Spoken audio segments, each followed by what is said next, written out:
Guys स्वागत है आपका मनी फ्लो ट्रेडिंग चैनल पर। तो बात करेंगे बीटीएसटी के बारे में कि भाई कल के लिए क्या किस तरीके से प्लान बन सकता है, क्या मार्केट में नजर आ रहा है जिसके बिहाफ पर हम यहाँ पर प्लान कर सकते हैं, कौन सा लेवल निकल के आने वाला है जिसके ऊपर गैप अप और किसके नीचे गैप डाउन का प्लान करना चाहिए। ओके, बाकी अगर फिलहाल निफ्टी को देखें तो निफ्टी की क्लोजिंग वहीं आती हुई नजर आ रही है जहां कल हुई थी। ओके, मार्केट दोबारा से डे लो से रिकवर किया है। अगर आप देखें थोड़ा बहुत चार्ट आपको ये सिमिलर ही दिखेगा।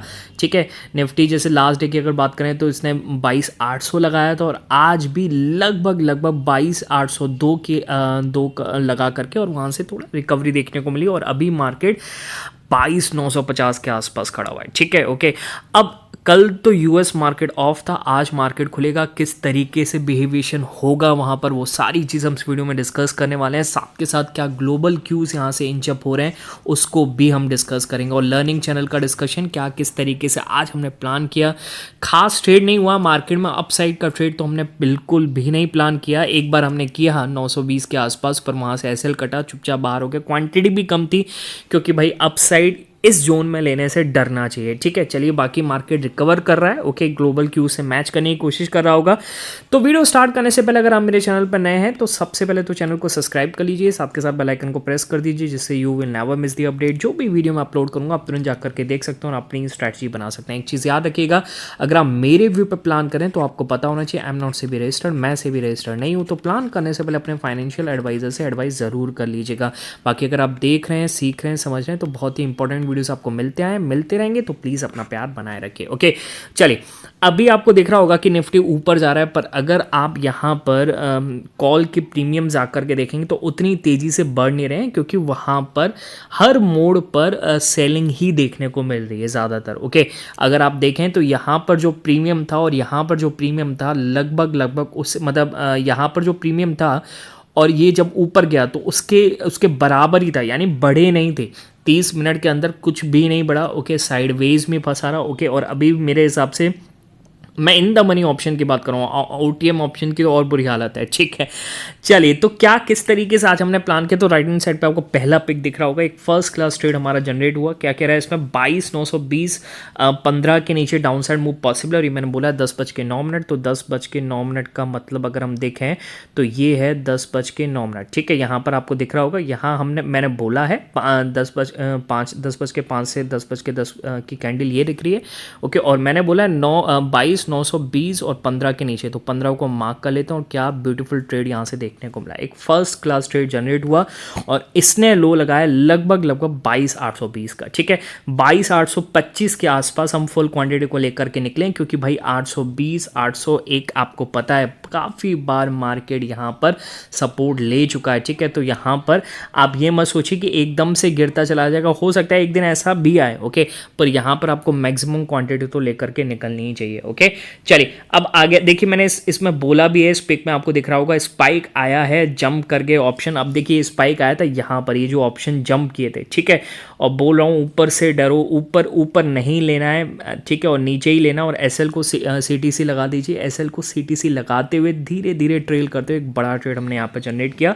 अगला देखिएगा, अगला क्या कह रहा है इसमें, निफ्टी में 22,830 के नीचे डाउन साइड मूव पॉसिबल, और इसको मैंने फिर अपडेट किया जब मार्केट ऊपर चला गया था तो 22,850 के नीचे बैठना है। ठीक है, अब इसको मैं मार्क करता हूँ। देखिए 22,850 ये वाला ही लेवल है और ये मैंने बोला है इसमें 11 बजे। ओके, तो 11 बजे का अगर आप कैंडल देखेंगे तो 11 बजे का कैंडल है ये। ठीक है, अगले ही कैंडल पर इसने ब्रेक किया और फिर दोबारा से 820 800 के आसपास हमने इसी कैंडल में, ये जो इस कैंडल था, ये जो कैंडल बन रहा था इसी कैंडल में हमने यहाँ पर फुल बुक किया है क्योंकि फिर वही चीज़ 800 820 को क्या तोड़ेगा, नहीं तोड़ेगा। ठीक है, अब तोड़ेगा किसी दिन तो तोड़ेगा, फिर जब जिस दिन तोड़ेगा तो हम 790 के नीचे फिर से प्लान करेंगे। ठीक है, पर यहाँ पर क्या है ना कि हो सकता है कि एक बार फिर से टर्न आउट कर जाए और एक बढ़िया ट्रेड मिस हो जाए। ठीक है, और हम क्या करते हैं कि जब एकदम से फुल क्वांटिटी को बुक नहीं करते। ठीक है, जब नीचे आता है तो मैक्सिमम निकालते हैं और फिर उसके बाद जब दिखता है कि ऊपर जा रहा है, जैसे ये कैंडल बना। ओके, अब यहाँ पर हमने अपनी फुल क्वांटिटी को बुक किया। क्लियर बात समझ में आ गई। तो यही होता है कि देखिए अगर आप ट्रेल करेंगे तो तभी आप बड़ा मुनाफा यहाँ पर बना पाएंगे, अदरवाइज पॉसिबल नहीं है। ठीक है, चलिए, अब राइट हैंड साइड पे आपको पिक दिख रहा होगा, लगभग आज जैसे यहाँ पर एक SLB कटा, ठीक है, तो 2-3 ट्रेड हो गए, ओके, उससे ज़्यादा भी हुए हैं और कहीं ना कहीं मैंने स्टॉक्स में भी प्लान किया। तो अगर मैं आपको दिखाऊं तो ये आपको दिख रहा होगा लगभग 3 से 4% का यहाँ पर गेन देखने को मिला है, ठीक है। बाकी मार्केट ऊपर जा रहा है, अच्छी बात है, ऊपर जाना चाहिए तो यार इन्वेस्टर को थोड़ा दम मिले, ओके, क्योंकि कुछ ग्लोबल क्यूज ऐसे दिखा रहे हैं कि भाई इंडिया से इन्वेस्टर छोड़ के जा रहा है, उसको अभी हम डिस्कस करेंगे, ठीक है। तो अगर आपको भी सीखना है, समझना है किस तरीके से सेंटिमेंट्स पर मार्केट को हम बनाते हैं, किस तरीके से मार्केट पर हम सेंटिमेंट्स और डेटा के थ्रू ट्रेड को बनाते हैं, ओके, तो उसके लिए आप मेरा टेलीग्राम चैनल ज्वाइन कर सकते हैं। और ज्वाइन करने का तरीका एक ही है कि डिस्क्रिप्शन में जाइए और डिस्क्रिप्शन से जाकर के ज्वाइन कीजिए, सर्च मत कीजिएगा क्योंकि बहुत सारे फेक चैनल्स अवेलेबल हैं। क्लियर? चलिए, अब आते हैं, सबसे पहले तो ग्लोबल क्यूज की बात करते हैं कि ग्लोबल क्यूज क्या कह रहे हैं। देखिए, अब यूएस मार्केट कल बंद था, आज यहाँ पर खुलने वाला है और अगर मैं यूएस मार्केट आपको दिखाऊं तो कहीं ना कहीं एक पॉजिटिव टेरिटरी में आज खुलने की उम्मीद है और उसके बाद हो सकता है एक पॉजिटिव साइड चले। क्यों? क्योंकि टेस्ला जैसा शेयर है वो प्री मार्केट में 1.25% के आसपास, अब तो 1.5% के आसपास हो गया। जब मैं इसको देख रहा था 1% के आसपास, जब मैं इसको देख रहा था तो लगभग 0.5% के आसपास तेज़ी में था। अब ये तेज़ी क्यों बन रही है प्री मार्केट में? तो क्या हुआ है, टेस्ला ने एक AI रिलीज़ किया है, XAI रिलीज़ किया, आर्टिफिशियल इंटेलिजेंस मॉडल रिलीज़ किया है, Zork 3, okay, claims better performance than the rivals in the अर्लिंग टेस्टिंग, ओके, और इसने दावा किया है कि ये बहुत अच्छा परफॉर्मेंस करता है इन AI सेक्टर, ओके। तो अब जैसे आपको पता है कि हर जगह AI की वॉर छिड़ी हुई है, ओके, तो उसमें एक मस्क का इतना एक बढ़िया जैसे दावा किए जा रहे हैं उतना अच्छा मॉडल बनाकर देना, कहीं ना कहीं स्टॉक में आज काफ़ी तेज़ी देखने को मिल सकती है और वही चीज़ हो सकता है कि आज आपको नैस्डैक भी अच्छा करता हुआ नजर आए, ठीक है, और नैस्डैक में भी लगातार तेज़ी बन रही है, ओके। और इसी को मैच करने के लिए अपना जो मार्केट है कहीं ना कहीं एक रिकवरी दिखा रहा है और वही आ गया है जहां पर लास्ट डे की क्लोजिंग थी 22,960 के करीब। क्लियर है, बात समझ में आ गई। अब यहां से आप BTST किस तरीके से प्लान करेंगे तो उसको समझने की बहुत ज़रूरत है, ओके। और एक और चीज़ बताऊं कि क्यों मैं कह रहा था कि यहां से इन्वेस्टर्स को वैल्यू नहीं दिख रही है, ये आपको समझ में आनी चाहिए कि अगर आप यहां पर हम बात करें निप्पन इंडिया का जो ETF है, ओके, यानी हैंगसेंग का हैंगसेंग 20 चाइना ETF जो है वो आज लगभग 4.25% के आसपास तेज़ी दिखाता हुआ नजर आ रहा है, ओके। अब ये लगातार 2-3 दिन से तेज़ी बन रही है। अब ऐसा चाइना में क्या हुआ, कोई बड़ी न्यूज़ तो नहीं है, पर कहीं ना कहीं ये लगता है कि जो इन्वेस्टर्स थे या आप ये कह सकते हैं कि जो इंडियन इन्वेस्टर्स थे, ठीक है, वो हो सकता है कि अपने मार्केट को छोड़ते हुए यहाँ पर प्लान करें, ओके। म्यूचुअल फंड्स तो नहीं कर सकते हैं, हो सकता है कि HNIs और बिग HNIs स्मॉल दोनों ही यहाँ पर कहीं ना कहीं शिफ्ट होते हुए नजर आ रहे हो। क्लियर है, बात समझ में आ गई। अब बाकी क्या करना है, देखिए, अब चलिए ये तो हो गई मार्केट की न्यूज़, अब आपको BTST किस तरीके से प्लान करनी है, ओके।